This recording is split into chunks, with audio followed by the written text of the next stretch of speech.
حديث النور والصدق هو الداعي إلى الحق يجمعه البخاري ويهديه إلى الخلق. هنا يا أمة الإسلام تجمعنا لخير كلام سبائك للبخاري مخلدة على الأيام. العالمين والعاقبة للمتقين والصلاة والسلام على سيد الأنبياء والمرسلين سيدنا وحبيبنا وحبيب رب العالمين محمد وعلى آله وأصحابه ومن هدى بهديه إلى يوم الدين. باب اور باب اس کا ضبط تین طرح سے ہے. گزشتہ کل بتلایا گیا کہ اسے بابن بھی پڑھا جاتا ہے. اس صورت میں تقدیر عبارت ہوگی ہذا بابن، ہذا مبتدا اور بابن اس کی خبر. تو اس کو تنوین کے ساتھ اگر پڑھا جاتا ہے تو اس صورت میں بربنا خبر یہ مرفوع ہے.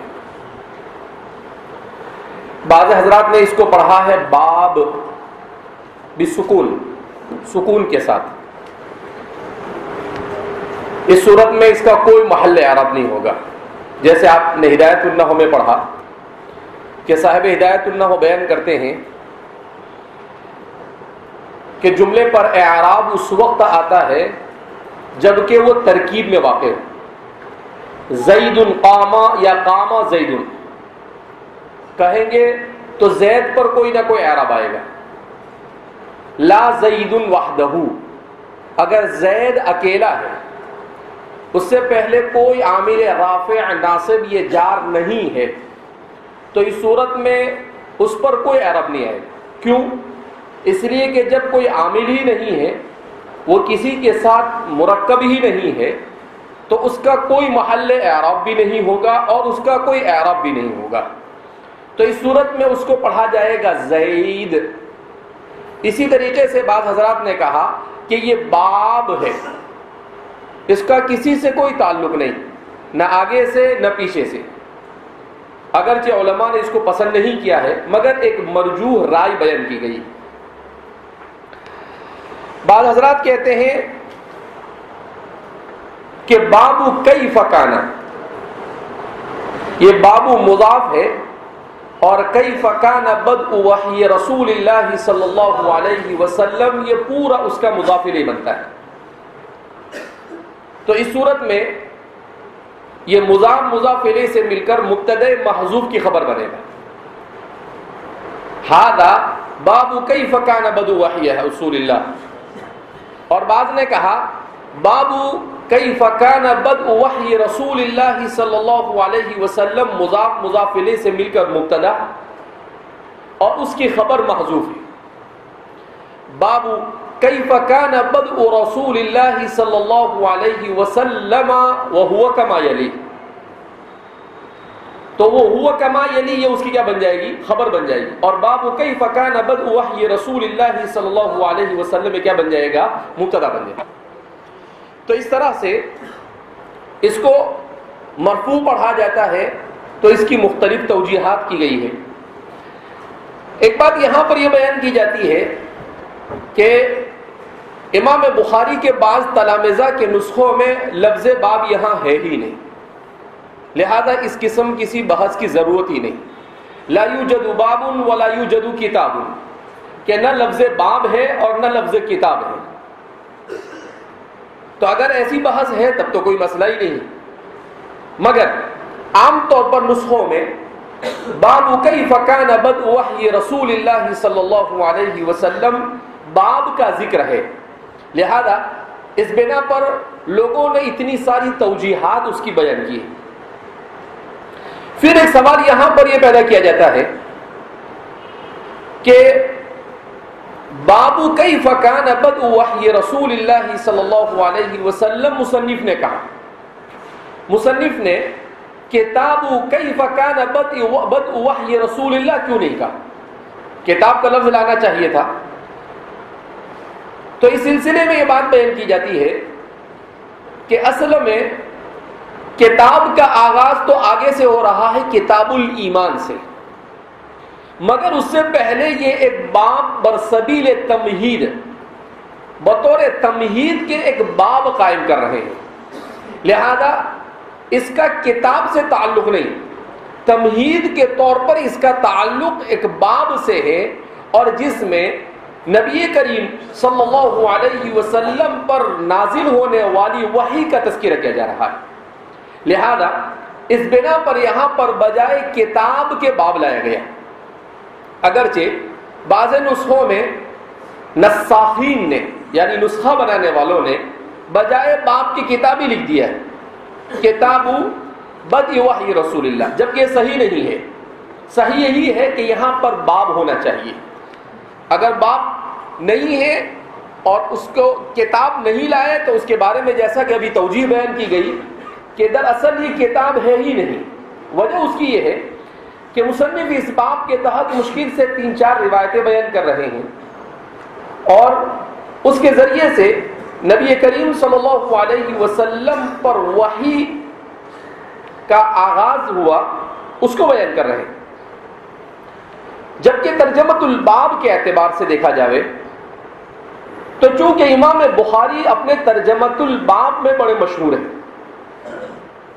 امام بخاری کے ترجمۃ الباب کے سلسلے میں بیان کیا جاتا ہے فقہ البخاری فی تراجمہ، کہ امام بخاری کی فقہ یہ ان کے تراجم ابواب میں ہے، یہ مشہور ہے۔ کیا مطلب؟ امام بخاری رحمہ اللہ یہ محدث ہونے کے ساتھ ساتھ فقیہ تھے، لہذا امام بخاری نے اپنی اس کتاب میں فقہ اور حدیث کو جمع کیا۔ البتہ امام بخاری نے اصحاب سنن اربعہ سے ہٹ کر اپنا ایک الگ طریقہ اختیار کیا، کیونکہ ان کے نزدیک فقہ یہ مقدم نہیں، امام بخاری کے یہاں پر مقدم ہے حدیث۔ مقدم کیا ہے؟ حدیث۔ لہذا اس بنا پر امام بخاری نے بجائے کتاب الطہارہ سے شروع کرنے کے آپ نے بدء الوحی سے شروع کیا، اس کے بعد کتاب الایمان سے شروع کیا، اس کے بعد کتاب العلم کو لائے، اور پھر اس کے بعد آگے چل کر تو چونکہ وہ پوری شریعت کو از ابتدا تا انتہا احادیث مبارکہ کی روشنی میں بتلانا چاہتے ہیں، لہذا اس بنا پر امام بخاری نے اپنی اس کتاب میں اس طور پر آغاز کیا کہ علم کیا ہے اور علم حقیقی کیا ہے۔ اسی لیے ہم دیکھتے ہیں کہ کتاب العلم سے پہلے بھی آپ نے بدء الوحی کو بیان کیا، یہ بتلانے کے لیے کہ اصل علم ہی علم وحی ہے، اور دوسرے جتنے بھی علم ہے ان یتبعون الا الظن وان الظن لا یغنی من الحق شیئا، کہ جو علم وحی کے ذریعے آقا انعامدار صلی اللہ علیہ وسلم کی ذات اقدس پر نازل ہوا وہی حقیقی معنی میں علم کہے جانے کے قابل، اس کے علاوہ جو بھی کچھ ہے وہ صرف انسان کے اپنے اٹکل پچو ہے، انسان کے اپنے گمان ہے، انسان کے اپنے ظنون ہے، اس سے پڑھ کر اس کی کوئی اور حیثیت ہے، زیادہ حیثیت نہیں ہے۔ تو اس لیے اب امام بخاری نے اس باب کو جو قائم کیا ہے تو اس باب میں کیف کان بدء وحی رسول اللہ کہا۔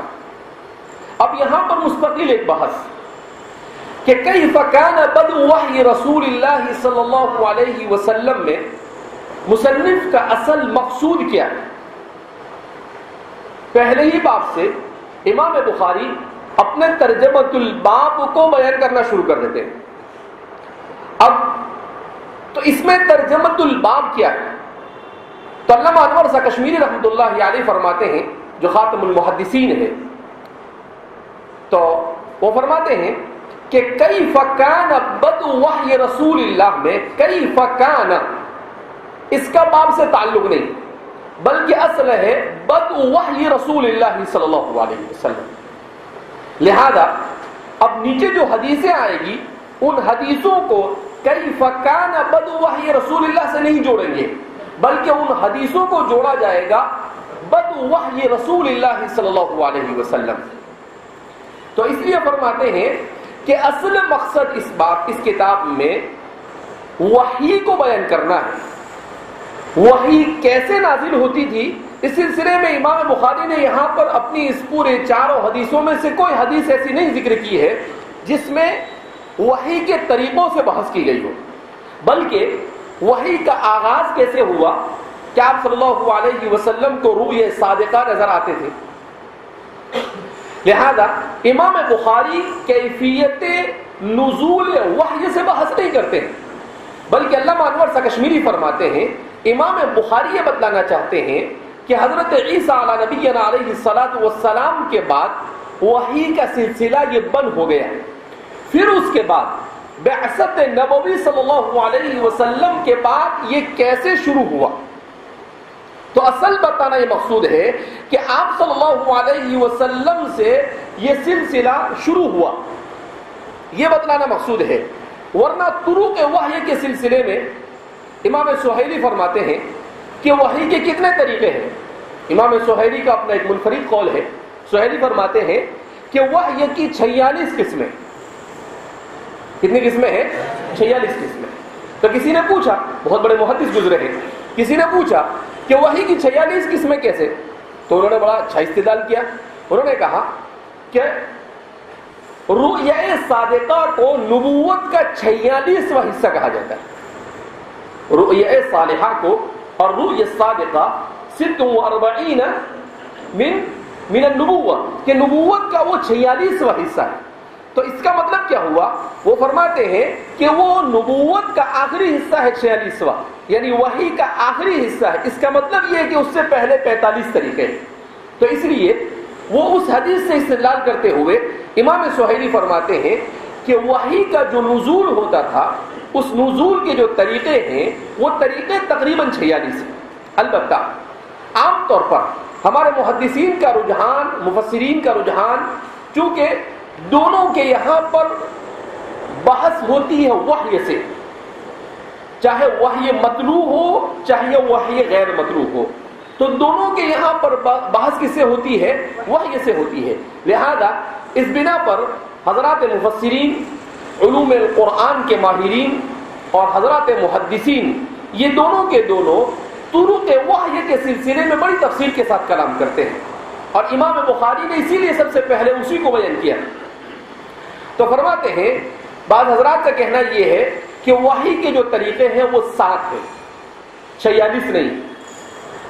حضرت شیخ زکریا رحمۃ اللہ علیہ، جن کو شیخ الحدیث سے یاد کیا جاتا ہے، آپ نے 50 سال تک بخاری کو پڑھایا۔ آپ فرماتے ہیں کہ میرے نزدیک، حضرت کے نزدیک، وحی کے طریقے، طرق وحی یہ 4 ہی۔ پھر اس کے بعد آپ فرماتے تھے دوسرے جتنے بھی طریقے ہیں وہ تمام کے تمام ان طریقوں کے اندر میں شامل ہیں۔ تو آپ فرماتے تھے وحی کا پہلا طریقہ، جس کو ہم کہہ سکتے ہیں رؤیا صادقہ، کہ نبی کو خواب نظر آتے ہیں اور جیسا خواب نظر آتا ہے ویسا ہی بعد میں وجود میں آ جاتا ہے اور ویسا ہی ہو جاتا ہے۔ تو رؤیا صادقہ، نفث فی القلب، کیا مطلب؟ اللہ کی طرف سے دل میں کسی چیز کا نبی کے دل میں الہام کا ہونا۔ البتہ الہام الی النبی اور الہام الی الولی، یہ دونوں میں فرق ہے۔ ولی کا الہام ظنی ہوتا ہے اور نبی کا الہام قطعی ہوتا ہے۔ ولی کا الہام یقینی نہیں ہوتا ہے، ہو سکتا ہے اللہ کی طرف سے ہو اور ہو سکتا ہے اللہ کی طرف سے نہ ہو، لیکن نبی کے دل پر جس بات کا القاء ہوتا ہے، اسی لیے آپ صلی اللہ علیہ وسلم کبھی کبھی فرماتے تھے وَنَفَثَ فِي رَوْعِي، اور میرے دل میں یہ بات ڈالی گئی۔ تو نبی کا الہام قطعی ہے، وہ وحی ہے، وہ قابل حجت ہے۔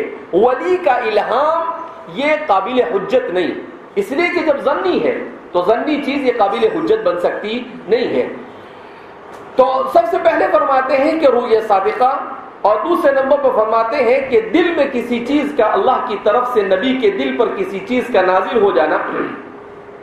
اور تیسرا طریقہ ہے سلسلۃ الجرس۔ سلسلۃ الجرس کیا مطلب؟ کہ ایسی آواز آتی ہے۔ سلسلۃ الجرس کا مطلب یہ نہیں ہے کہ گھنٹی کے جیسی آواز، نہیں۔ سلسلۃ الجرس کا مطلب یہ ہے کہ گھنٹی کی آواز جب بجتی ہے تو وہ چونکہ جب بجائی جاتی ہے تو اس کی سمت معلوم نہیں ہوتی ہے، کہ وہ کہاں سے آ رہی ہے، کیونکہ وہ ہر طرف اس کی آواز ایک جیسی گونجتی ہے. اسی لیے مدارس کے اندر میں ہر جگہ پر گھنٹی کیا کی جاتی ہے، بجائی جاتی ہے. اور وہ کیوں اسی لیے بجائی جاتی ہے؟ تاکہ ہر جگہ کے لوگ اسے کیا کر سکے، سن سکے. اگر آواز دی جائے تو جدھر وہ مائک ہوگا، جدھر مائک کیا کہتے ہیں لاؤڈ سپیکر رکھا ہوگا، ادھر آواز جائے گی. لیکن گھنٹی میں جب گھنٹی ماری جاتی ہے تو چونکہ وہ اس طریقے سے اس کو مارتا ہے مارنے والا کہ چاروں طرف وہ آواز پھیلتی ہے، تو اس کی سمت کی تعیین مشکل ہو جاتی ہے. تو نبی پر جب وحی نازل ہوتی ہے تو وہ کہاں سے آ رہی ہے اس کی سمت کا پتہ نہیں چلتا ہے. اس وجہ سے اس کو سلسلۃ الجرس سے کیا جاتا ہے، تعبیر کیا جاتا ہے. ورنہ ایسا نہیں کہ وہ آواز ایسی آتی ہے، گھنٹی کی طرح آواز نہیں آتی ہے. اس کی وضاحت کی ہمارے محدثین نے. اور چوتھی قسم ہے بصورت ملک، فرشتے کی صورت میں. اس کے بعد آپ فرماتے ہیں اب اس کے بعد دوسری ساری کی ساری چیزیں جو لوگوں نے بیان کی ہے وہ انہی کے ضمن میں آ جاتی ہے. اب کوئی کہتا ہے جبریل کو الگ سے شمار کرتا ہے اور دیگر کسی ملائکہ کا آنا اس کو الگ سے شمار کیا جاتا ہے. اللہ رب العزت کے ساتھ براہ راست کلام ہونا، جیسے اللہ کے رسول صلی اللہ علیہ وسلم کو شرف حاصل ہوا. کب حاصل ہوا؟ جب آپ معراج میں کیا ہو گئے، تشریف لے گئے. اس لیے کہ آپ کا سفر معراج دو حصوں پر منقسم تھا، ایک اسراء اور دوسرا معراج. مکہ مکرمہ سے بیت المقدس تک کا جو سفر تھا وہ کیا ہے، سبحان الذی اسری بعبدہ لیلا من المسجد الحرام الی المسجد الاقصی. تو یہ پہلا حصہ یہ کیا ہے، اسراء ہے. اور پھر اس کے بعد مسجد اقصی سے لے کر بیت معمور اور بیت معمور سے لے کر سدرۃ المنتہا اور سدرۃ المنتہا سے لے کر عرش تک یہ جو پورا سفر ہے اس کو کیا کہا جاتا ہے، معراج کہا جاتا ہے. یہ عرج سے ہے، اس کے معنی اوپر چڑھنا. تو چونکہ آپ وہاں سے سیدھا اوپر گئے اور اسراء کے معنی آتے ہیں رات کے وقت سفر میں نکلنا. تو چونکہ آپ رات کے وقت نکل کر بیت الحرام سے مسجد اقصی تک آئے اس وجہ سے اسے اسراء کہا جاتا ہے. تو اللہ سے جو وہاں پر کلام ہوا تو اسی طریقے سے حضرت موسیٰ علیہ السلام کے ساتھ اللہ نے کلام کیا. وَكَلَّمَ اللَّهُ مُوسَىٰ تَكْلِيمًا. تو یہ تو فرماتے ہیں کہ یہ بھی وحی کی ایک قسم ہے، یہ بھی کیا ہے، وحی کی ایک قسم ہے. تو اس طریقے سے وحی کی متعدد قسمیں کیا کی جاتی ہے، بیان کی جاتی ہے. بہرحال یہاں کیا فرما رہے ہیں کہ باب کیف کان بدء وحی رسول اللہ. تو یہاں پر اصل بتلانا مقصود تھا کہ بدء وحی رسول اللہ یہ ترجمۃ الباب ہے، کیونکہ سب سے زیادہ جس چیز کو بخاری کے پڑھتے وقت جس چیز کو سمجھنے کی ضرورت ہے وہ ہے ترجمۃ الباب. وہ کیا ہے، ترجمہ. تو یہاں پر سب سے پہلے باب میں ترجمۃ الباب جو ہے پورے باب میں سے وہ کون سا حصہ ہے، بدء وحی رسول اللہ. وہ کیا ہے، بدء وحی رسول اللہ. اب کسی بھی حدیث کو جو اس کے تحت آئے گی اس کو اسی کے ساتھ جوڑنے کی کیا کی جائے گی، کوشش کی جائے گی. جب اب بدء وحی رسول اللہ کہتے ہیں اور پھر جب حدیث لاتے ہیں تو سیدھا کون سی حدیث لے آتے ہیں، انما الاعمال بالنیات والی حدیث لاتے ہیں. اب اس کو کیسے اس کے ساتھ جوڑا جائے. بہرحال تو باب کیف کان بدء وحی رسول اللہ صلی اللہ علیہ وسلم کہ نبی کریم صلی اللہ علیہ وسلم پر وحی کی نزول کیسے ہوا. اب یہاں پر کیفہ کے سلسلے میں یہ سوال پیدا ہوتا ہے کہ کیفہ یہ استفہام ہے یا نہیں. تو فرماتے ہیں کہ کیفہ یہ استفہام کے لیے تو ہے، البتہ کیفہ کے ذریعے سے دو طرح سے سوال کیا جاتا ہے. کیفہ کے ذریعے سے ایک تو حالت کو معلوم کیا جاتا ہے، جیسے کیف حالک، آپ کی حالت کیسی ہے. اور کیفہ کے ذریعے سے کسی چیز کی کیفیت کو معلوم کیا جاتا ہے. حالت کو معلوم کرنا الگ چیز ہے اور کیفیت کو معلوم کرنا الگ چیز ہے. کیا مطلب کہ جس وقت آپ پڑھ رہے ہیں اس وقت آپ کی کیفیت کیسی ہے. حضرت شیخ زکریا رحمۃ اللہ علیہ فرماتے ہیں کہ یہاں پر کیفہ سے پہلا مراد نہیں ہے بلکہ کیفہ سے دوسرا مراد ہے، کیفیت الوحی مراد ہے. کیا مراد ہے؟ کیفیت الوحی، کہ وحی کی کیفیت کیا. کانا بدء، اب یہاں پر جو کانا ہے یہ کانا کیا ہے. تو اس سلسلے میں علامہ عینی، بدر الدین عینی، امام حجر عسقلانی اور بدر الدین عینی یہ دونوں معاصرین میں سے، اور دونوں کے آپس میں ایک دوسرے کے ساتھ نوک جھونک ہوتی رہتی تھی۔ دونوں نے بخاری کی شرح لکھی ہے۔ حافظ ابن حجر عسقلانی نے فتح الباری شرح صحیح البخاری، اور امام بدر الدین عینی نے عمدۃ القاری شرح صحیح البخاری لکھی۔ تو ان دونوں کی شروحات میں بڑی مماثلت پائی جاتی ہے۔ البتہ متاخرین نے، محدثین نے لکھا ہے کہ الفاظ کی شرح کے اعتبار سے فتح الباری تفوق رکھتی ہے، اور عربیت احادیث مبارکہ اور بخاری کے اوپر عربیت، نحو و صرف اور لغت کی تحقیق کے اعتبار سے عینی یہ کیا ہے، تفوق رکھتے ہیں کہ انہوں نے لغت اور نحو و صرف کے اعتبار سے سب سے اچھا کلام کیا ہے، اور اسی روشنی میں انہوں نے سمجھانے کی کیا کی ہے، کوشش کی ہے۔ امام بدر الدین عینی یہ کثیر التصانیف مصنف گزرے ہیں، اور ہر فن مولا تھے، فقہ کے بھی امام تھے۔ البنایہ شرح الہدایہ کے نام سے آپ نے زیادہ نہیں، صرف 15-20 جلدوں میں کتاب لکھی ہے۔ عمدۃ القاری بھی آپ کی تقریباً 20 جلدوں میں ہے۔ کنز الدقائق کی شرح آپ نے لکھی ہے، اور بھی بہت ساری کتابوں کی آپ نے شروحات لکھی ہے۔ اسی طریقے سے شرح معانی الآثار کی شرح آپ نے لکھی ہے۔ تو شروحات کے لکھنے میں آپ کو یہ طولہ حاصل تھا۔ اب جب آدمی شرح لکھنے کے لیے بیٹھتا ہے تو شرح لکھنے والے کے لیے سب سے پہلے تو عربیت میں مہارت رکھنا ضروری ہے، لغت میں مہارت رکھنا ضروری ہے، نحو و صرف میں مہارت کا ہونا ضروری ہے۔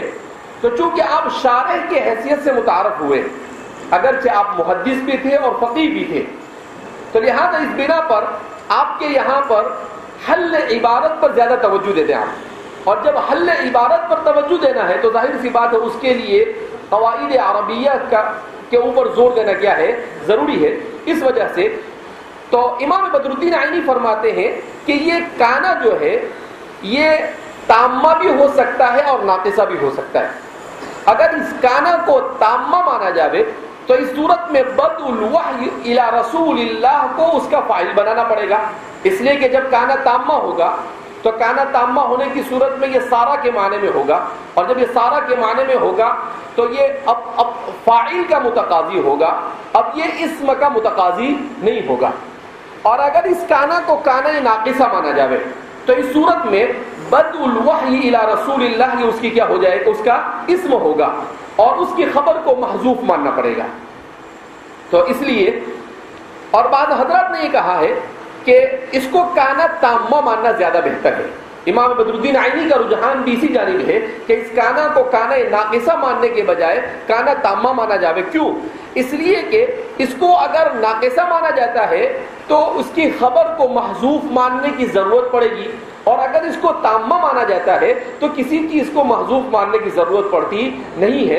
اور یہ اصول ہے کہ زیادہ سے زیادہ یہ کوشش کی جاوے کہ کسی چیز کو محذوف نہ مانا جاوے۔ ہمارے یہاں پر مدارس میں کچھ مشکل کتابیں پڑھائی جاتی ہے تو ہمارے شارحین پر اور شارحین کے توسط سے اساتذہ پر اور اساتذہ کے توسط سے طلبہ پر یہ بھول سوار ہوتا ہے کہ ہر جگہ پر سوال مقدر کا جواب، اب وہ سوال مقدر کا جواب ایسا دل و دماغ کے اوپر شارح سوار کر دیتا ہے کہ ہر جگہ پر بھی محذوف ماننے کا چکر زیادہ ہوتا ہے۔ ارے بھائی، محذوف یہ خلاف اصل ہے، محذوف یہ کیا ہے، خلاف اصل ہے، اور مذکور یہ مطابق اصل ہے۔ تو جب تک کہ مذکور سے کام چل جاوے محذوف کی طرف جانے کی ضرورت نہیں۔ محذوف کی طرف اس وقت جایا جاتا ہے جبکہ مذکور کے ذریعے سے بات کو سمجھنا ممکن نہ ہو، یا بات کو سمجھنا مشکل ہو، یا کچھ کا کچھ معنی نکل جاتا ہو، تو اس صورت میں محذوف کی طرف پناہ لی جاتی ہے، ورنہ بلا ضرورت کے محذوف۔ اسی لیے عام طور پر رجحان امام بدر الدین عینی وغیرہ کا یہ ہے کہ بدء الوحی الی رسول اللہ کو اس کا فاعل بنا دیا جاوے، کانا سارا کے معنی میں ہو جائے گا، اس لیے کہ کانا جب بھی تامہ ہوگا اس وقت وہ سارا کے معنی میں ہوگا۔ اب جب یہ اس کے معنی میں ہو جائے گا تو پھر اب اس کے بعد آپ کو کسی طرح کے اس کی خبر کو محذوف ماننے کی کوئی ضرورت پڑے گی نہیں. تو کئی فکانا بدو، اور بدو کے سلسلے میں جیسا کہ میں نے آپ کو بتلایا کہ کسی نے کہا بدو ہے اور کسی نے کہا بدو، لیکن حافظ ابن حجر اسقلانی فرماتے ہیں کہ خامخواہ کسی نے اس کو بدو سے مانا ہے، کہا صحیح یہی ہے کہ اس کو بدو پڑھا جائے، اس لیے کہ امام بخاری نے اپنی کتاب میں اور بھی بہت ساری جگہ پر بدو کا استعمال کیا ہے، جیسے بدء الخلقی اور بھی بہت سارا، تو وہاں پر انہوں نے بدو ہی استعمال کیا ہے. اس کا مطلب یہ ہے کہ یہاں پر بھی کیا ہونا چاہیے، بدو ہونا چاہیے. ایک بات حضرت شیخ زکریا رحمۃ اللہ علیہ نے ایک بات یہ بیان کی ہے کہ امام بخاری نے اپنی کتاب میں کیفوں کے ذریعے سے جو ابواب قائم کیے ہیں ان کی تعداد تقریباً 30 ہے. کتنی تعداد ہے اس کی؟ 30. کہ 30 مقامات پر آپ نے کیفوں کے ذریعے سے باب کو قائم کیا ہے، جس میں سے 20 ابواب یہ جلد اول میں ہے اور 10 ابواب یہ جلد ثانی میں ہے. اس طرح سے کیفہ کے ذریعے سے کل 30 ابواب آپ نے کیا کیے ہیں، قائم کیے ہیں. کیفہ کان بدء الوحی، الوحی کے سلسلے میں جیسا کہ آپ کے سامنے بیان کیا گیا کہ وحی میں 2 چیزیں بڑی اہم ہیں. ایک ہے الاخفاء اور دوسرا ہے السرعۃ. الاخفاء والسرعۃ یہ اس کے معنی لغوی میں سب سے زیادہ اہم ہے. صاحب المفردات کی تحقیق کے مطابق، امام راغب اصفہانی کی تحقیق کے مطابق کہ 2 چیزیں اس میں ہوتی ہے. ایک تو پوشیدہ ہونا، الاشارۃ الخفیۃ السریعۃ، ایسا اشارہ جو مخفی ہو اور تیز ہو. ایسا نہیں کہ آہستہ آہستہ ہے، نہیں، بلکہ کیسا ہونا چاہیے، تیز. تو کہا کہ 2 چیزیں اس میں ہوا کرتی ہے الوحی میں، تو وہی اس کو کہتے ہیں الاشارۃ الخفیۃ السریعۃ. الاشارۃ الخفیۃ السریعۃ لغت کے اعتبار سے اور شرعی اعتبار سے جیسا کہ وحی کی تعریف کی جاتی ہے کہ وحی کہا جاتا ہے انزال الشریعۃ علی نبی من انبیائہ او رسول من رسلہ، کہ اللہ کا شریعت کو نازل کرنا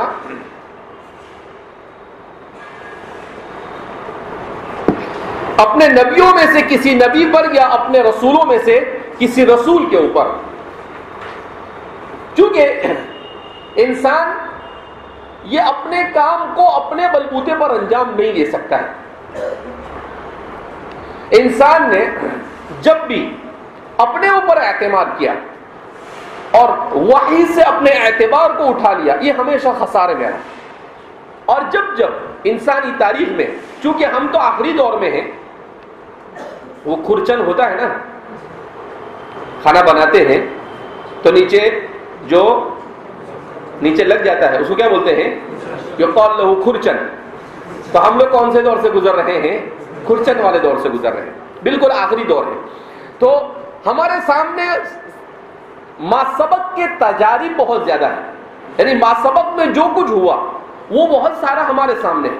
اس کی روشنی میں ہی کہا جاتا ہے جب جب بھی انسانیت یہ وحی کے ساتھ منسلک رہی، انسانیت روحانی اعتبار سے ترقی کرتی رہی اور اطمینان کے ساتھ زندگی گزارتی رہی، اور جب جب بھی انسانیت یہ وحی سے منقطع ہوئی، اپنی تمام تر ترقیوں کے باوجود بھی اطمینان اور سعادت کی زندگی نہیں حاصل کر سکی، اطمینان اور سعادت کی زندگی حاصل کر سکی نہیں. جیسے ہم جس دور سے گزر رہے ہیں یہ وہ دور ہے جس دور میں ہر میدان میں اپنے آپ کو وحی سے کاٹ دیا گیا. اب جب وحی سے کاٹ دیا گیا اس کا نتیجہ سامنے ہے. انسان ہر جگہ پر کیا ہے؟ پریشان، کمانے کے لیے پریشان، پیسے ہے تو پیسے خرچ کرنے کے لیے پریشان، مال ہے ہر اعتبار سے پریشان. کیوں؟ اس لیے کہ اس کو وحی کی کوئی فکر نہیں ہے. وحی انسان کو ہر چیز بتلاتی ہے. وہی بتلاتی ہے کہ بھئی پیسے آئے ہیں تو ان پیسوں کو کہاں پر خرچ کیا جاوے اور کہاں خرچ نہ کیا جاوے. علم ہے تو کیسا علم درست اور کیسا علم درست نہیں ہے، کہاں علم خرچ کیا جاوے کہاں خرچ نہ کیا جاوے. تو ہر چیز کے بارے میں اس کا انپوٹ کیا اور اس کا آؤٹ پٹ کیا، اسے حاصل کیسے کیا جاوے اور اس کو اس کے بعد خرچ کیسے کیا جاوے، یہ انسان کو صرف اور صرف وحی ہی صحیح طور پر بتلا سکتی ہے، ورنہ کوئی چیز انسان کی صحیح رہبری کر سکتی نہیں۔ اسی لیے حضرت مولانا علی میاں ندوی نور اللہ مرقدہ نے لکھا ماذا خسر العالم بانحطاط المسلمین، کہ مسلمانوں کے زوال سے دنیا کو کیا خسارہ ہوا، دنیا کو کیا نقصان ہوا۔ تو مسلمان جو سیاسی اعتبار سے زوال کا شکار ہوئے تو اس کا نقصان کس کو ہوا ہے؟ صرف مسلمانوں کو نہیں ہوا بلکہ پوری انسانیت اور پوری دنیا کو ہوا۔ کیوں؟ اس لیے کہ شریعت فطرت اللہ، فطرت کے مطابق ہوتی ہے، اور جب فطرت کے مطابق ہوتی ہے تو شریعت کا ہر فیصلہ انسان کے لیے دنیاوی اعتبار سے بھی بالکل مناسب ہوتا ہے۔ لیکن آج کی دنیا میں جہاں پر شریعت تھوڑی سی ابھر کر سامنے آتی ہے اسے دبانے کی کوشش کی جاتی ہے، اس کو ختم کرنے کی کوشش کی جاتی ہے۔ جب جب بھی خلافت کو قائم کرنے کے لیے کوششیں کی گئی، مغربی طاقتیں ان کے مفاد کے متاثر ہونے کی وجہ سے اسے ختم کرنے کی کوشش کرتے ہیں، مگر بہرحال آج نہیں تو کل ایک نہ ایک دن اس دنیا میں شریعت کا بول بالا ہونا ہے، اور شریعت کا ایک مرتبہ پھر اس دنیا کے اندر میں راج کا آنا ہے۔ اگر کچھ نہیں تو اخیر میں مہدی تو آنا ہی ہے، اور مہدی کے بعد عیسیٰ کا نزول تو ہے ہی۔ یہ سب اللہ رب العزت نے اسی لیے رکھا کہ ان دنیا پر ایسے بدترین حالات آنے والے تھے اللہ کے علم کے مطابق، علم الغیب جو کہ اللہ کو ہے، تو اللہ جانتے تھے، اسی لیے کہا کہ حضرت مہدی کے بشارت دی گئی، اسی طرح سے حضرت عیسیٰ کی بشارت دی گئی تاکہ مسلمان ڈپریشن میں نہ جائے۔ بد سے بدتر حالات ہونے کے باوجود بھی وہ یہ امید لگا کر بیٹھے کہ کوئی بات نہیں، آج نہیں تو کل مہدی آ جائیں گی، عیسیٰ آئیں گے، اور مسلمانوں کو ایک بار پھر کیا ہوگا؟ بول بالا ہوگا۔ اور چونکہ نبی کریم صلی اللہ علیہ وسلم سے احادیث مبارکہ کے ذریعے اتنی تفصیل کے ساتھ اس بات کو بیان کیا گیا ہے کہ آج کل ہم طلباء اور علماء کو اس کا جاننا بھی ضروری ہے۔ کیوں؟ اس لیے کہ اٹھا پٹک بہت لوگ مہدی بن کے بیٹھ کھڑے ہو جاتے ہیں۔ کوئی بھی اٹھتا ہے بولتا ہے مہدی ہوں، نہ تھوبڑے کا ٹھکانہ ہوتا ہے اس کا، نہ اس کے بولنے کا ٹھکانہ ہوتا ہے۔ اللہ کے رسول صلی اللہ علیہ وسلم نے اتنی تفصیلات بیان کی ہے مہدی کی، حضور نے صاف بیان کیا ہے کہ اس کا نام محمد ابن عبداللہ ہوگا۔ کیا نام ہوگا اس کا؟ آپ صلی اللہ علیہ وسلم نے کہا کہ مہدی کو خود پتا نہیں ہوگا کہ وہ مہدی ہے، مہدی کو خود پتا نہیں ہوگا کہ وہ مہدی ہے، اور یہاں کوئی بھی کھڑا ہو جاتا ہے اور کہتا ہے میں مہدی ہوں، تو وہ طواف کر رہے ہوں گے، اور طواف کے دوران کچھ بزرگ حضرات ہوں گے، اللہ کی طرف سے ان کو دل میں بات ڈالی جائے گی، ان سے کہا جائے گا یہ مہدی ہے، تو پھر ان کو زبردستی پکڑیں گے اور پھر حتیم میں جا کر ان کے ہاتھ پر بیعت کریں گے، اور وہ منع کر رہے ہوں گے کہ بھئی میں مہدی نہیں ہوں، جب تک کہ ان کے ہاتھ پر زبردستی بیعت کر کر ان کو مہدی نہیں بنا دیا جائے گا، وہاں تک کہ وہ مہدی ہے اس کا ان کو بھی پتا نہیں ہوگا اور کسی دوسرے کو بھی پتا نہیں ہوگا۔ اور کتنے لوگ مہدی بنے بھی اور مر بھی گئے، اور ابھی بھی کبھی نہ کبھی مہدی بن کے کیا ہوتے رہتے ہیں؟ کھڑے ہوتے رہتے ہیں۔ تو اس لیے آدمی اگر کسی چیز سے واقف ہوتا ہے تو واقف ہونے کی صورت میں وہ فتنے میں مبتلا نہیں ہوتا ہے، اگر صحیح معلومات آپ کے پاس، اور اگر صحیح معلومات آپ کے پاس نہیں ہے تو ظاہر سی بات ہے آپ فتنے میں کیا ہو جائیں گے؟ مبتلا ہو جائیں گے۔ اس سے قبل ایک حیدرآباد میں کسی نے اس کا اپنے مہدی ہونے کا دعویٰ کیا تھا، تو اس زمانے میں ہم نے مہدی کے اوپر بہت سارا مطالعہ کر کر شاہراہ علم کا خصوصی شمارہ نکالا تھا، تو اس میں مختصر انداز میں 50-60 صفحے میں مہدی کے سلسلے میں ساری بنیادی معلومات کیا کر دی گئی ہے، جمع کر دی گئی ہے، آپ اس کو بھی پڑھ سکتے ہیں۔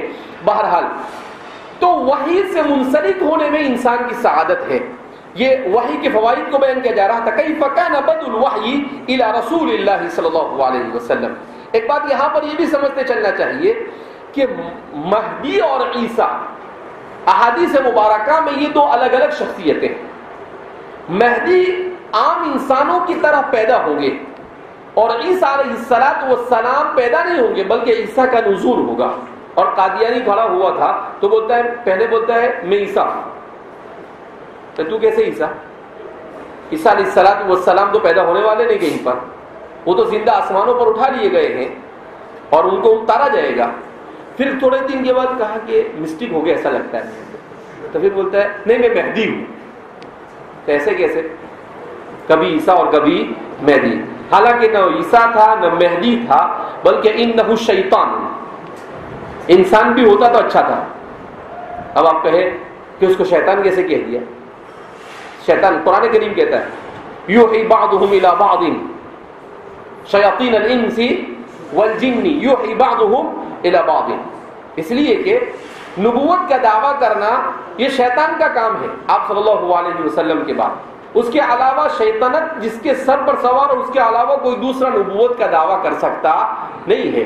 تو اس بنا پر اسی لیے بعض حضرات نے ہمارے ہندوستان کے بعض علماء میں جب ہمارے لوگوں نے ان کی مخالفت کی تو جیسے مولانا عبد الماجد دریابادی, انہوں نے کہا کہ نہیں اس کو کم سے کم کذاب وہ تو نہیں کہنا چاہیے. ابھی کیوں نہیں کہیں گے؟ انہ کذاب انہ دجال.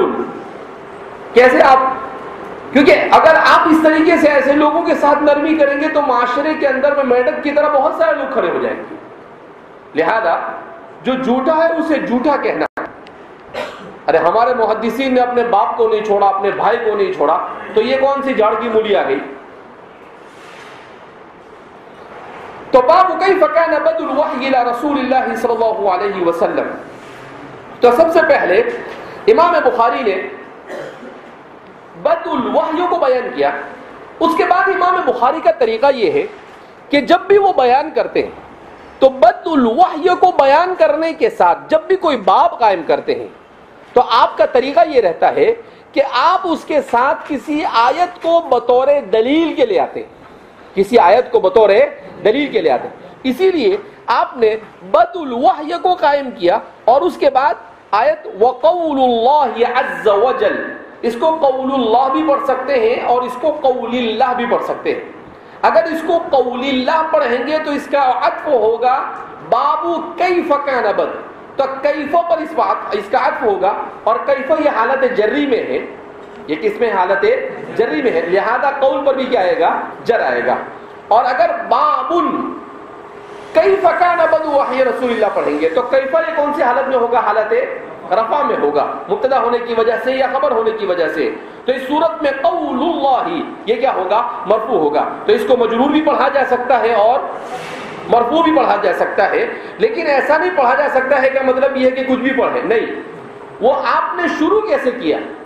اگر آپ نے باب کیف کان بدء وحی رسول اللہ صلی اللہ علیہ وسلم پڑھا ہے تو اب یہاں پر پڑھیں گے وقول اللہ عز وجل, اس لیے کہ آپ نے وہاں پر باب کیف کو مضاف الیہ بنا دیا, تو یہ بھی اس کے اوپر ہوگا, عطف ہوگا لہذا. اور اگر آپ نے وہاں پر پڑھا باب کیف کان بدء وحی رسول اللہ صلی اللہ علیہ وسلم, تو اب یہاں پر آپ کیا پڑھیں گے؟ وقول اللہ. اب یہاں قول اللہ نہیں پڑھ سکتے. اب آپ بولے کیوں؟ اس میں دو قرات ہے, کوئی قرات ویرات نہیں. سمجھ آئی بات؟ قرات نہیں ہے یہ اس کا وہ, تو اس کا تعلق اس کے ماقبل سے ہے. تو ماقبل میں آپ نے کیسا پڑھا اسی اعتبار سے اس کے یہاں کیا دیا جائے گا؟ اعراب دیا جائے گا کہ اگر آپ نے کیف کو مضاف الیہ بنایا تو اس کو آپ قول اللہ کو مجرور پڑھیں گے, اور اگر آپ نے وہاں سے بابن پڑھا اور کیف کان بدء وحی رسول اللہ سے آپ نے شروع کیا ہے تو اس صورت میں اس کو وقول اللہ عز وجل, وقول اللہ عز وجل. چونکہ عام طور پر رجحان لوگوں کا یہ ہے کہ باب کیف کان, لہذا اس بنا پر ہم اس کو اگر قول اللہ پڑھتے ہیں تو یہ زیادہ بہتر ہے. وقول اللہ عز وجل, اور اللہ تعالیٰ کا قول انا اوحینا الیک کما اوحینا الی نوح والنبیین من بعدہ. تو اب یہاں پر آیت کریمہ بطور دلیل کے لا رہے ہیں باب ہی کے اندر. امام بخاری کے مختلف طریقے ترجمۃ الباب کو قائم کرنے کے. کبھی کبھی امام بخاری یہ کرتے ہیں کہ ترجمۃ الباب قائم کرتے ہیں اپنے الفاظ میں, جیسے یہاں پر قائم کیا بدء کیف کان بدء وحی رسول اللہ, مصنف کے اپنے الفاظ ہیں.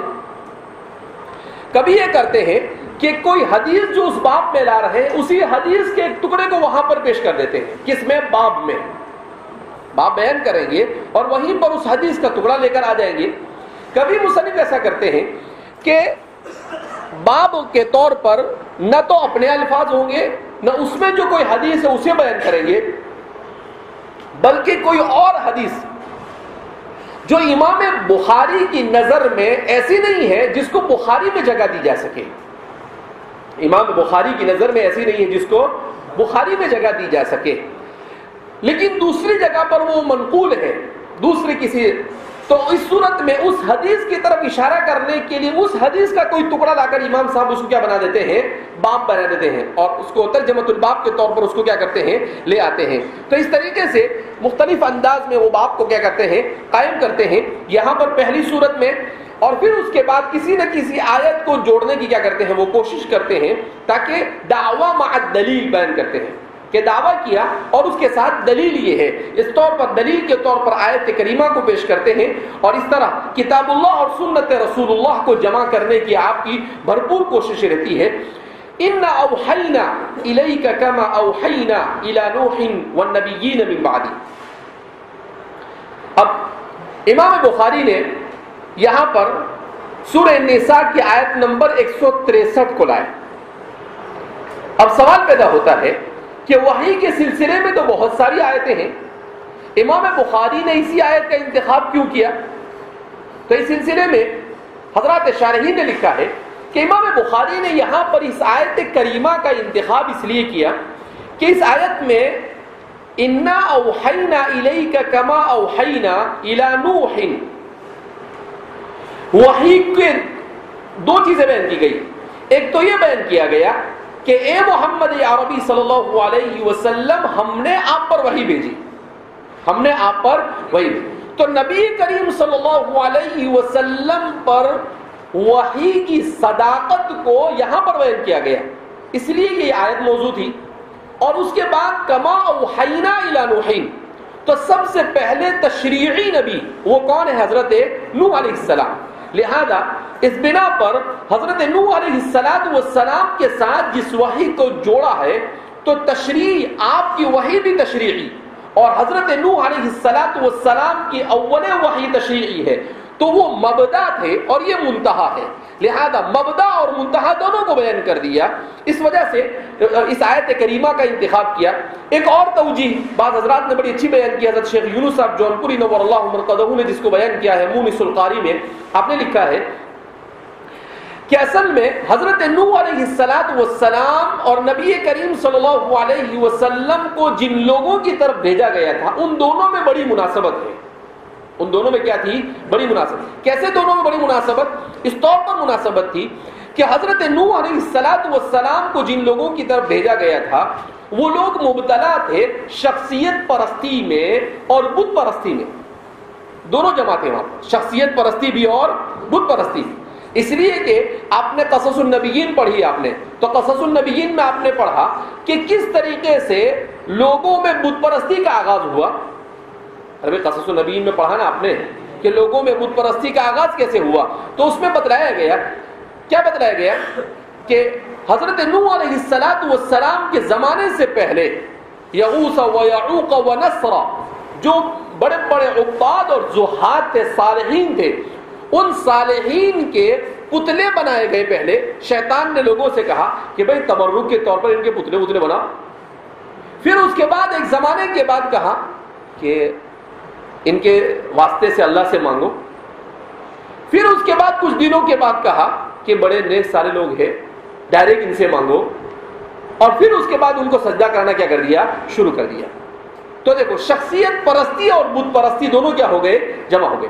نبی کریم صلی اللہ علیہ وسلم کی بعثت جس قوم کی طرف کی گئی، اس قوم میں بھی یہ چیز پائی جاتی تھی۔ کس کی طرف؟ اول آپ صلی اللہ علیہ وسلم قریش کی طرف بھیجے گئے، تو قریش میں بھی یہ چیز تھی کہ وہ شخصیت پرستی میں بھی مبتلا تھے اور بت پرستی میں بھی مبتلا تھے۔ کہیں نہیں، اور بیت اللہ میں کتنے بت لا کر رکھ دیے تھے؟ 360 بت لا کر کہاں رکھ دیے؟ جو کفر از کعبہ برخیزت کجا مانت مسلمانی، یعنی کعبۃ اللہ کے اندر لا کر رکھ دیے بتوں کو، جو کعبۃ اللہ اس لیے تھا کہ بت پرستی کو ختم کیا جاوے اور وحدانیت پرستی کا درس دیا جاوے، اسی میں لا کر انہوں نے رکھ دیا اس کو۔ لہذا اس بنا پر اسی مماثلت کی وجہ سے اس آیت کریمہ کو لائے کہ وہاں پر حضرت نوح علیہ السلام نے بھی وحی کے ذریعے سے اصلاح کی کوشش کی، اور نبی کریم صلی اللہ علیہ وسلم بھی ایسے ہی لوگوں کی وحی کے ذریعے سے اصلاح کی کیا کریں گے، کوشش کریں گے۔ اس وجہ سے مصنف نے اس آیت کریمہ کا کیا ہے، انتخاب کیا۔ بہرحال اللہ جزائے خیر دے ہمارے شارحین کو بھی کہ کتنا زوردار انداز میں امام بخاری کی ہر چیز کو جوڑنے کی کوشش کرتے ہیں۔ اس کو کہتے ہیں کسی کے ساتھ عشق ہو جانا، کہ جب کسی سے عشق ہو جاتا ہے تو اس کی ہر چیز اس کو بھلی نظر آتی ہے۔ تو امام بخاری سے عشق ہے ان شارحین کو، اس وجہ سے ان کی ہر چیز کو ایسے ہی الٹ نہیں جوڑتے ہیں، صحیح معنی میں جوڑنے کی کیا کرتے ہیں، وہ کوشش کرتے ہیں۔ انا اوحینا الیک کما اوحینا الی نوح والنبیین من بعد۔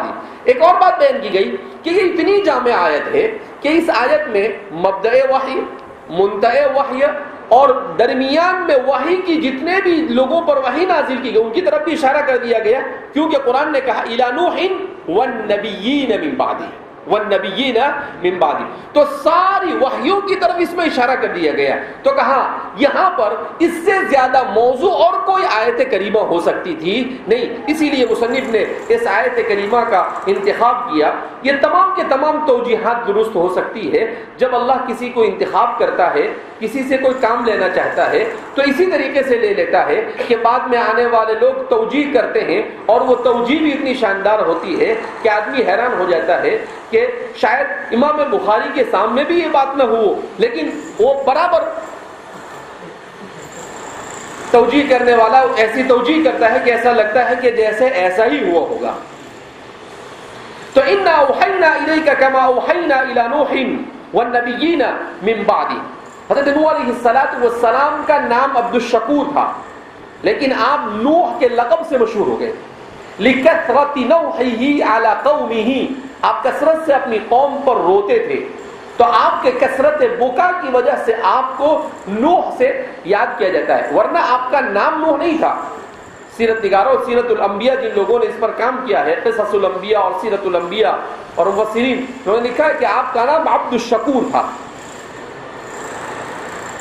بہرحال یہ کیف کان بدء الوحی اور ترجمۃ الباب سے متعلق چند بنیادی باتیں تھیں جو مختلف شارحین کے حوالے سے آپ کے سامنے بیان کر دی گئی۔ اب اس کے بعد مصنف حدیث کو بیان کرتے ہیں۔ وَبِهِ قَالَ حَدَّثَنَا الْحُمَيْدِيُّ۔ الحمیدی، تو جیسا کہ ہم نے کل بتلایا آپ کو کہ مصنف نے اپنی کتاب میں سب سے پہلے جو حدیث لا رہے ہیں، تو اولاً تو آپ نے جو باب قائم کیا وہ بڑا نرالا، جیسا کہ تفصیل کے ساتھ اس پر گفتگو ہوئی۔ اس کے بعد دوسرے نمبر پر آپ جو حدیث لا رہے ہیں وہ حدیث بڑی نرالی، اور تیسرے نمبر پر اپنے جس شیخ کی وہ حدیث کو ذکر کر رہے ہیں وہ شیخ بھی بڑے نرالے۔ اب حدثنا الحمیدی، الحمیدی کون ہے یہ حمیدی؟ تو حمیدی کے سلسلے میں بیان کیا جاتا ہے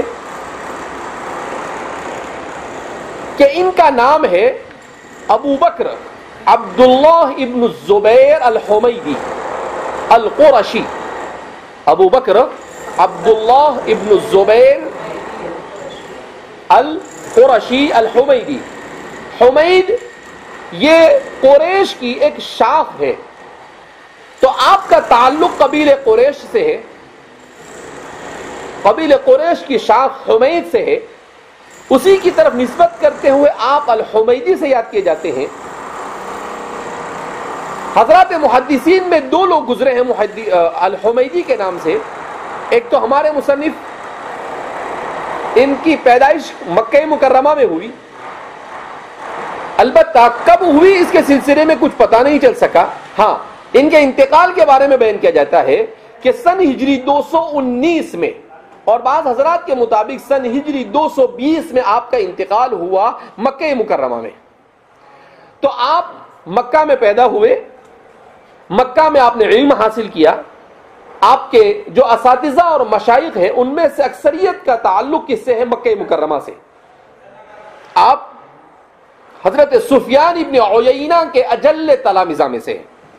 سفیان ابن عیینہ کی تمام حدیثوں کو آپ نے نقل کیا، اس لیے کہ سفیان ابن عیینہ کے ساتھ آپ نے 17 سال گزارے مکہ مکرمہ میں رہ کر۔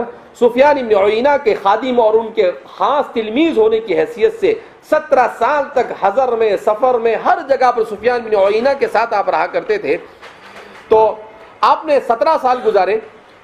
اس کے بعد امام بخاری کے ساتھ، امام شافعی کے ساتھ آپ کا تعلق قائم ہوا، اور امام شافعی کے آپ گرویدہ ہو گئے، ان کے بھی تلامذہ میں سے ہیں، امام شافعی کے ساتھیوں میں سے بھی ہے اور تلامذہ میں سے بھی ہے۔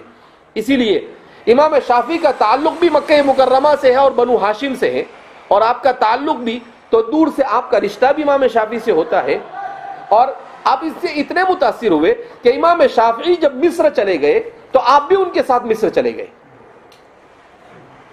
پھر اس کے بعد مصر سے امام شافعی کا جب انتقال ہو گیا تو امام شافعی کے انتقال کے بعد سن ہجری 215 میں تو پھر آپ واپس کہاں پر آ گئے؟ مکہ مکرمہ آ گئے، اور پھر مکہ مکرمہ میں آنے کے بعد آپ کا انتقال ہوا۔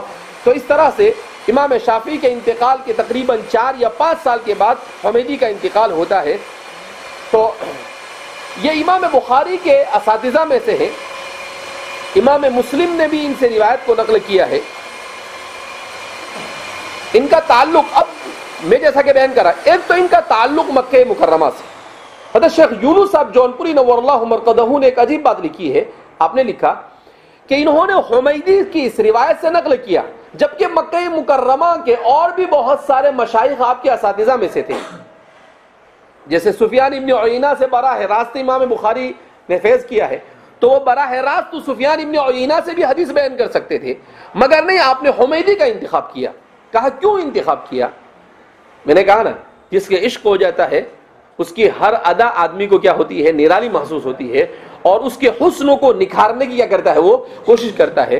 تو حضرت شیخ یونس رحمۃ اللہ علیہ، انہوں نے بھی 50 سال تک بخاری پڑھائی، تو حضرت فرماتے ہیں کہ مجھے ایسا محسوس ہوتا ہے کہ حمیدی کی روایت کو اس لیے مقدم کیا کہ ایک حدیث میں نبی کریم صلی اللہ علیہ وسلم نے ارشاد فرمایا قدموا القریش ولا تتقدموا، کہ قریش کو مقدم رکھو۔ تو کہا آپ نے ایسا محسوس ہوتا ہے، اسی حدیث پر عمل کرتے ہوئے ایک قرشی کی روایت سے اپنی کتاب کا آغاز کیا، تاکہ سب سے پہلی وہ حدیث ہو جس حدیث میں ایک ایسے راوی کو لایا جاوے جس کا تعلق قبیلہ قریش سے، جس کا تعلق کس سے؟ قبیلہ قریش سے۔ تو آپ نے بڑی شاندار توجیہ بیان کی، تو کہا ہو سکتا ہے، حالانکہ امام بخاری کے پاس بہت ساری حدیثیں ہیں جو ثلاثیات کے قبیل سے، امام بخاری کے تقریباً 22 حدیثیں ایسی ہیں جو ثلاثیات کے قبیل سے ہیں، اور حسن اتفاق ایسا کہ امام بخاری کی ثلاثیات، یعنی امام بخاری اور نبی کریم صلی اللہ علیہ وسلم کے درمیان صرف 3 واسطے۔ کتنے واسطے؟ صرف 3 واسطے۔ حضرت شیخ زکریا رحمۃ اللہ علیہ نے اپنی شرح میں لکھا، آپ کی اعمالی ہے، اس میں لکھا ہے سراج القاری شرح صحیح البخاری، کہ امام بخاری کی جو ثلاثیات ہیں، ان ثلاثیات 22 ثلاثیات میں سے 20 ثلاثیات ایسی ہے کہ ان ثلاثیات کے نقل کرنے والے تلامذہ امام ابو حنیفہ ہے، جس میں سے آپ نے 13 ثلاثیات نقل کی ہے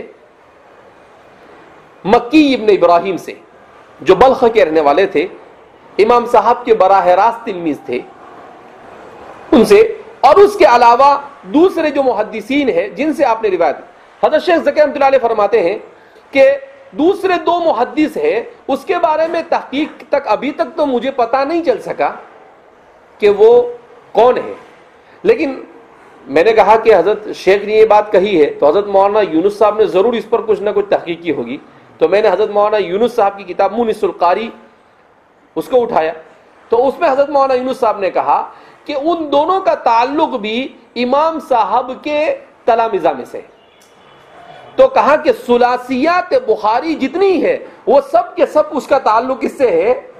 احناف سے، وہ سب کے سب کا تعلق کس سے ہے؟ احناف۔ اب سوال یہ پیدا ہوتا ہے کہ امام بخاری نے ثلاثیات، جب سند عالی والی آپ کے پاس تھی تو اس کو لائے نہیں، تو فرماتے ہیں کہ امام بخاری کے یہاں پر سند کے عالی اور نازل ہونا اہم نہیں تھا، بلکہ شریعت کو از ابتدا تا انتہا سمجھانا یہ اہم تھا. اس وجہ سے ورنہ اس حدیث کو آپ دیکھیں گے حدثنا الحمیدی حدثنا سفیان حدثنا یحیی بن سعید الانصاری اخبرنی محمد بن ابراہیم التیمی انه سمع علقمة بن وقاص اللیثی یقول سمعت عمر بن الخطاب رضی اللہ عنہ علی المنبر یقول. تو کتنے ہیں؟ 6. حضرت عمر کے ساتھ ملا کر کتنے واسطے ہیں؟ 6. تو اس سے نازل بھی آپ کو مل سکتی تھی. حضرت شیخ یونس صاحب جونپوری نور اللہ مرقدہ کی یہ بات صحیح معلوم ہوتی ہے کہ امام بخاری تمام احادیث کو جیسے فقہاء احناف یہ احادیث اور کتاب اللہ کو جمع کر کر ایک بہترین حکم نکالنے کی کوشش کرتے ہیں، اسی طریقے سے امام بخاری احادیث مبارکہ میں سے تمام حدیثوں پر کس طرح سے عمل ہو جاوے اس کی کوشش کرتے ہیں، اور اسی ترتیب کے ساتھ اپنی کتاب کے اندر میں تو اس لیے فرماتے ہیں کہ حمیدی کی اس روایت کو آپ نے مقدم کیا کہ ایک تو محبت وحی سے اس کا تعلق ہے. اسی لحاظ سے یونس صاحب جونپوری فرماتے ہیں کہ عجیب اتفاق ہے کہ پہلی حدیث مکی راوی سے اور دوسری حدیث مدنی راوی سے. پہلی حدیث کس سے ہے؟ مکی راوی سے، اور دوسری حدیث کس سے ہے؟